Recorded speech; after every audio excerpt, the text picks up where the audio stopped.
These are real experiences shared by ordinary people online. Moments so strange, so deeply unsettling, that the people who lived them were left questioning whether reality itself could be trusted. Not ghost stories, not urban legends, just everyday moments that suddenly, inexplicably, stopped making sense. Before we begin, I want you to do something. Look around the room you're in right now. Notice the details. The walls. Are they the same color they were a moment ago? The sounds, that hum of electricity, that distant traffic, were they always there? The light. Does it fall across the floor the way it should? How certain are you that this moment is real? How would you know if it wasn't? Keep that question in mind, because after hearing these stories, you might find yourself asking it more often than you'd like. Let's begin. Our first story comes from someone who experienced what they call the most disturbing morning of their life. And nothing bad even happened.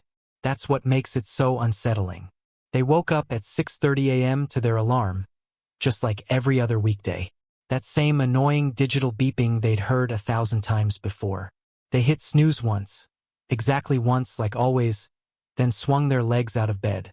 Their feet touched the cold hardwood floor. They felt it, the temperature, the grain of the wood. They went to the bathroom. The fluorescent light flickered once before staying on. It always did that. They brushed their teeth. They remember the taste of the mint toothpaste, the slightly metallic taste of the tap water they used to rinse. They walked to the kitchen. The morning light was coming through the window at that specific angle it only does around 6:45 a.m. They started making breakfast. Toast, 2 slices, medium brown. 2 eggs, scrambled. Coffee, black, no sugar.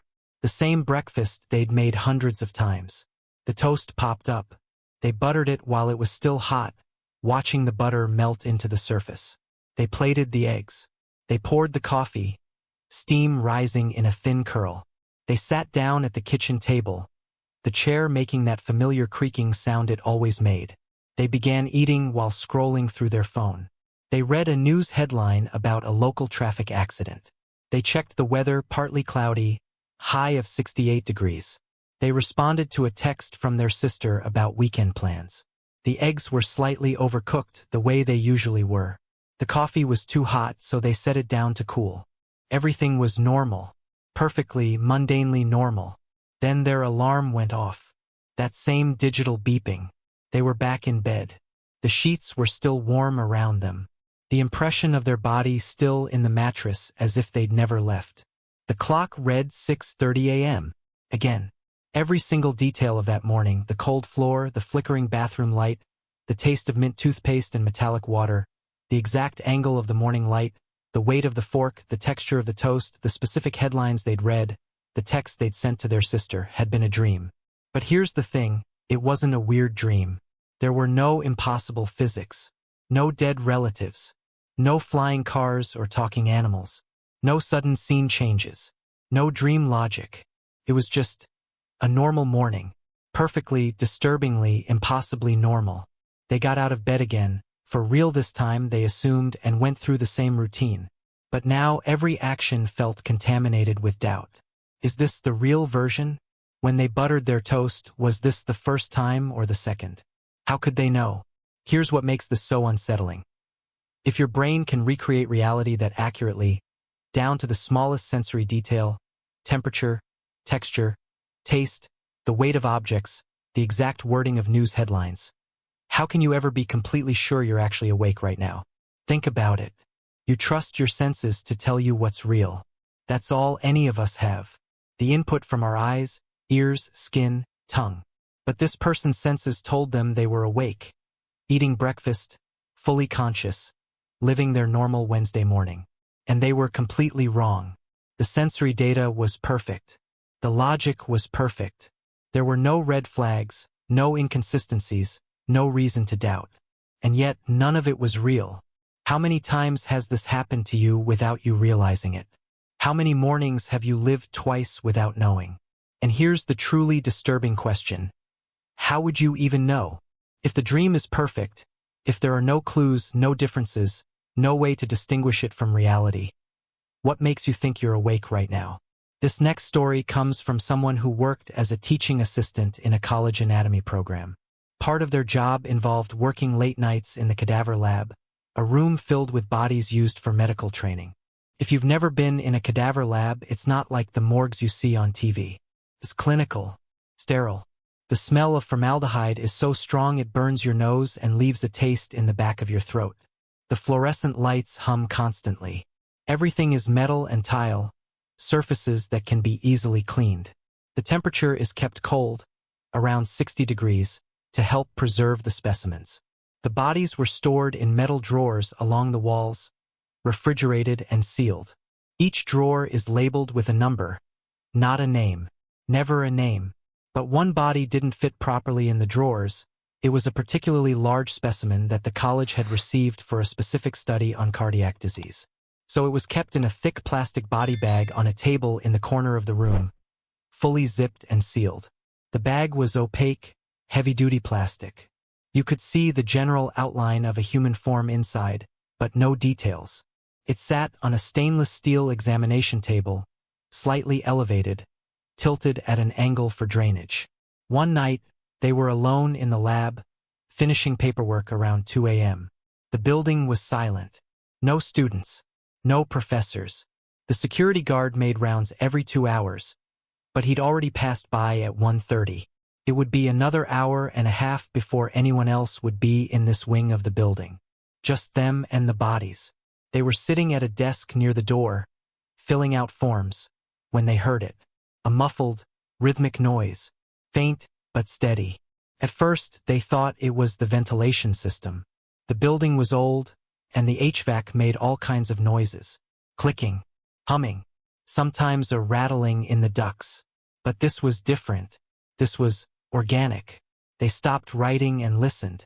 The sound continued, steady, rhythmic, like tapping, or breathing, or a heartbeat. They stood up slowly, their chair scraping against the tile floor, the sound too loud in the silence. As they walked around the room trying to locate the source, the sound grew clearer.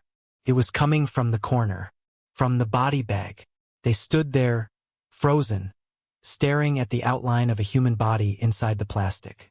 The sound continued, steady, rhythmic, unmistakably coming from inside the bag. Tap, tap, tap, pause, tap, tap, tap.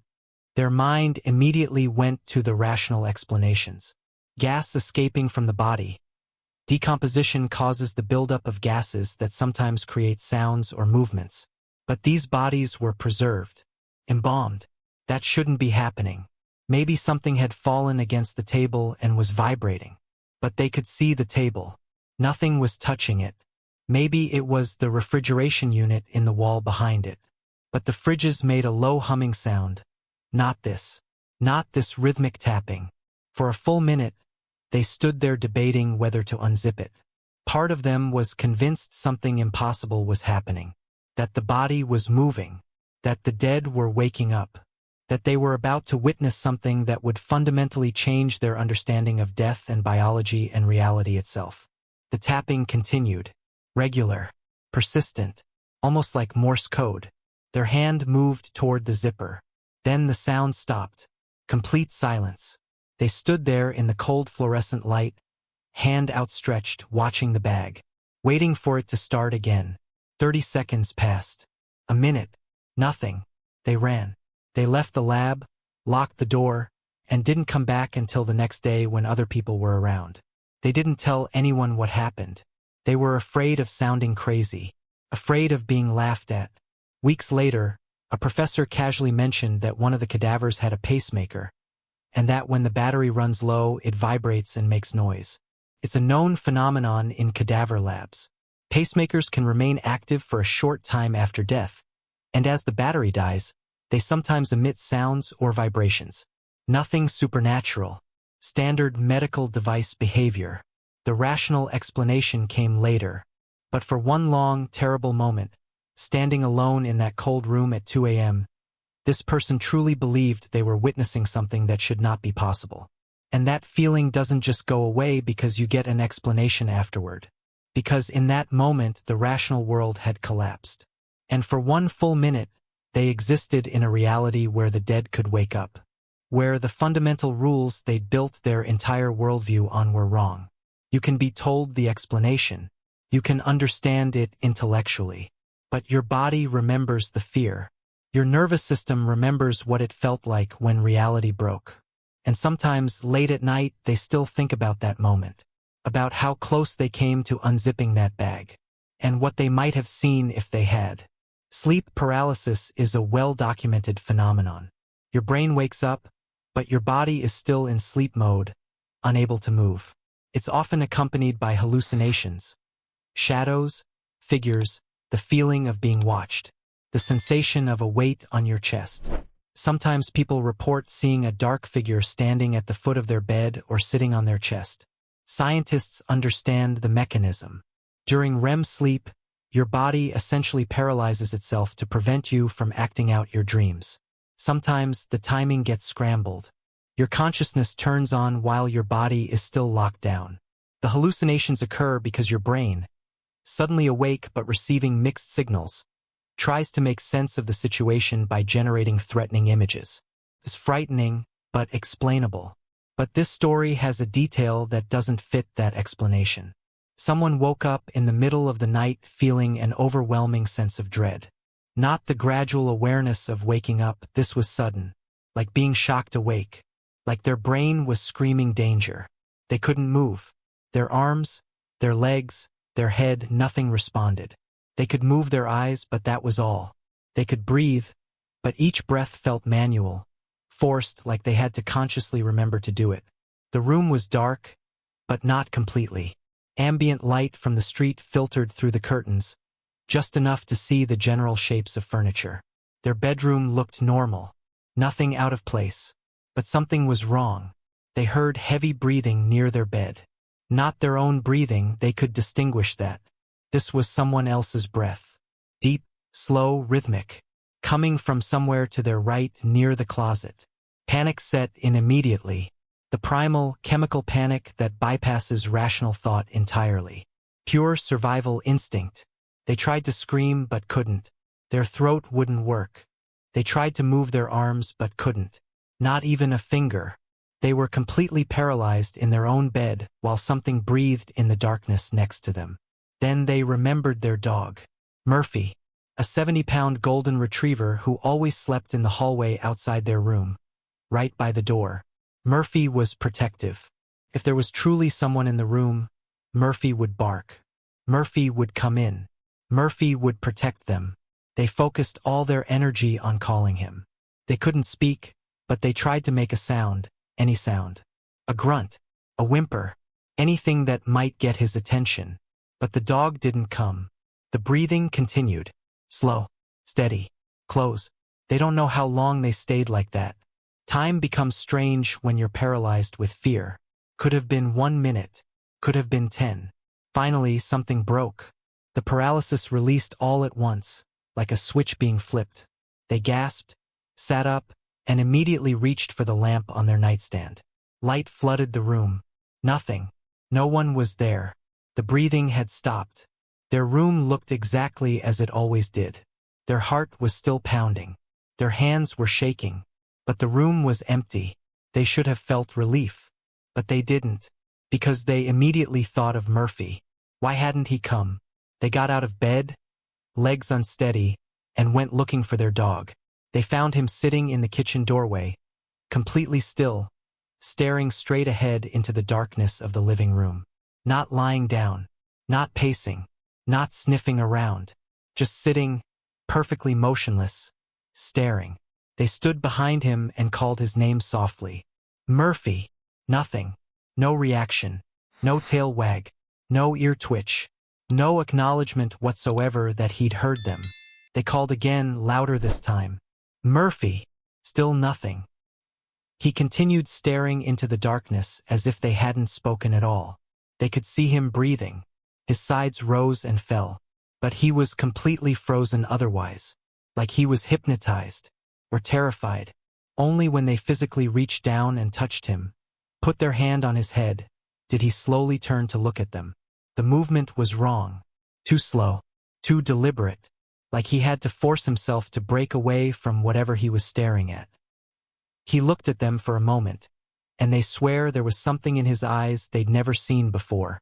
Not fear exactly, but awareness, like he knew something. Then, just as slowly, he turned his head back and resumed staring into the darkness of the living room. They stood there in the doorway for several minutes, looking into the same darkness Murphy was fixed on.